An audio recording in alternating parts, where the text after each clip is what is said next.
લુણાવાડાના cottage ચોકડી પાસે કારમાં આગ લાગ્યા હોવાની ઘટના સામે આવી છે। તો આ સમાચાર મહીસાગરથી મળી રહ્યા છે। લુણાવાડા કોટેજ ચોકડી પર કારમાં આગ લાગ્યા હોવાની ઘટના।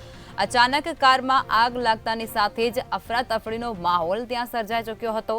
કારમાં આગ લાગવાનું કારણ હજુ પણ અકબંધ છે। કઈ પ્રકારે આગ લાગી તે પણ હજુ અકબંધ છે। કારમાં સવાર 3 લોકોનો આ બાદ બચાવ થઈ ચૂક્યો છે, પરંતુ કાર સળગીને ખાખ થઈ ચૂકી છે। લુણાવાડા ફાયરને જાણ થતાની સાથે જ તેઓ તુરંત જ ઘટના સ્થળે પહોંચ્યા હતા અને આગ પર કાબુ મેળવવાના પ્રયાસો હાથ ધર્યા હતા।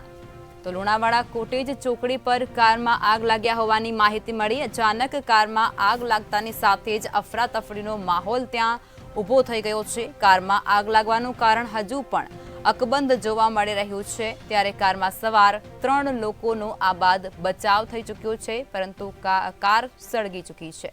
લુણાવાડા ફાયરને આ સમગ્ર ઘટનાની જાણ કરવામાં આવી હતી અને ત્યારબાદ તેઓ તુરંત જ ઘટના સ્થળે પહોંચ્યા હતા।